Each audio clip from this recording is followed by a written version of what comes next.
Good morning, University High! Welcome to U-High's First Take, Rio Edition. I'm your host, John Gibson, here with the lovely Ellie Paul and Billy Moe.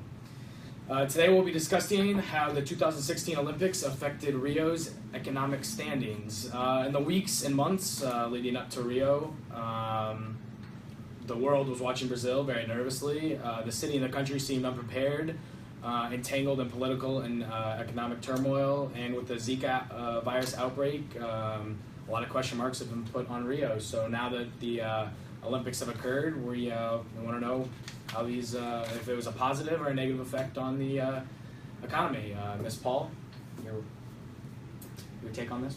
Well, John, I believe the Olympics had a positive effect on Brazil's economy.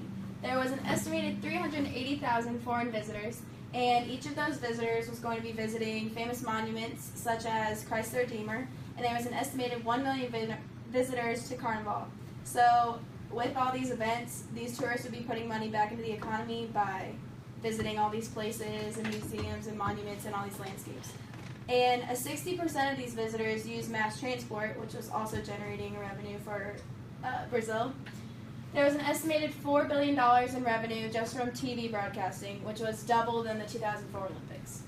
They also received worldwide sponsorship, which was $900 million, and marketing rights alone was $300 million. Due to the Olympics, Brazil had to make major renovations, which is going to benefit Brazil in the future because all of these renovations will help bring attention to Brazil and hopefully spark tourism in the future. These renovations also created 200,000 jobs for the people of Brazil. And right now they are at rock bottom, but I believe that something is better than nothing at this point.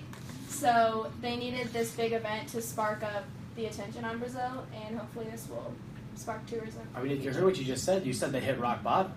I mean, that doesn't sound positive to me. From what I see right here is the budget for the Olympics was originally $2.93 billion, and it's risen to $13.2 billion since January 2014 after they were chosen. So that's just something I got to throw out there with all that revenue income that you're talking about. It's just interesting to think about. Mr. Moe, can I get your take? Yes, going off of what you said about the 2004 Olympics in Greece, and how... Wait, what is double since then? The revenue. Oh, shoot. Greece still ended up in debt after those Olympics in 2004. Not only that, but I do not believe that although Rio has had and hosted the Olympics, I do not think that it will spark any more interest for those to visit there or go on vacation anytime soon, considering the fact that, one, there is multiple reports of corruption going on weeks before the games afterwards. Two, they only sold 2/3 of the tickets for the Olympics altogether. Three, the spread of the Zika virus obviously was causing countries to ask their Olympic athletes to make the decision whether or not to go, whether or not it is safe.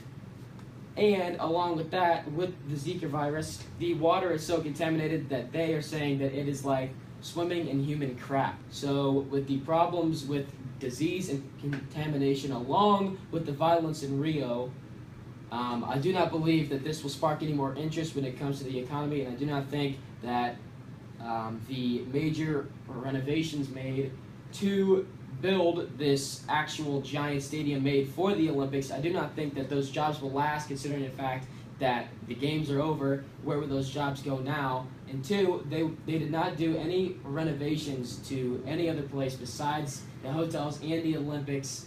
They didn't make any sort of improvements to anybody or any citizens living in Rio outside of that. So, well, going off of the jobs created, there won't be any jobs created after the Olympics. It's been said that the big stadiums are going to be torn down and be made into schools. So. Or homeless people sleep. Or homeless shelters. Or citizens of Rio are going to steal things from it and totally corrupt it and make it into a place of absolute terror. That could also happen too. Okay, well, I think we're going to wrap things up here from U-High's First Take. Stay classy, Normal, Illinois.